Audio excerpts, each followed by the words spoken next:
Well, I spoke to Michael Czinkota about the economic impact of the refugee crisis. He's a professor at the McDonough School of Business at Georgetown University. I asked him how much countries are spending to help asylum seekers. Well, it actually sounds worse than it really is. Typically, the numbers being bandied about in terms of refugee-directed expenditure ranges between 4 billion and 8 billion euro over the period of 1 to 2 years. So if we take 4 billion and we look at the refugees at a level of about 2 million, which is both conservative, then that means $2,000 a year per refugee. That's a lot of money, $2,000 per person, but it is not one of those wipe-out situations. Do keep in mind, for example, Volkswagen had to put in its reserves because of the diesel engine problems they had for 1 year, over 6 billion euro. So Volkswagen's reserves are 50% more than the entire expenditure on refugees. Now, in terms of the money that's actually been allocated, do you think it's enough to actually tackle the crisis, at least in the short term? Well, it depends how you want to define the word tackle.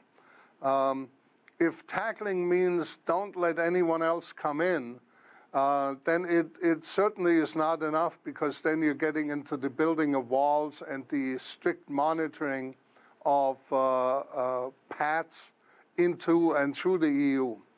If tackling means we're finding ways to deal with these people and to help them get their feet on the ground, then it probably is not enough either. If tackling means having pop-up locations in the countries from which they try to seek refuge, then probably the sums are enough. But pop-up campgrounds for refugees doesn't sound very appetizing.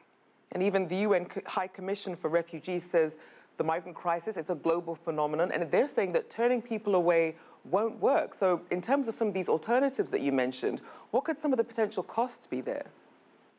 Well, you know, the local cost, I observed the migration flow in Hungary, and I vividly recall one situation where migrants had just come over the border into Hungary, and those were starving people, really hungry, and they were walking by apple orchards. And as they were walking by, they picked apples and ate them.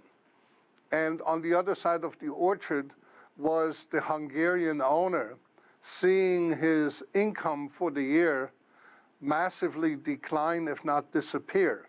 So you have a typical situation here where both sides are right and both sides can be understood, but problems persist and will deepen unless new ways of accommodation are found.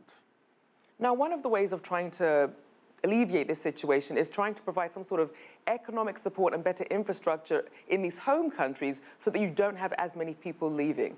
If you had to name perhaps a few key factors which would make it a reality for people to stay versus leaving, unless it's in the case of Syria where they're battling war, what would some of the incentives be then that governments can use to keep people in the country?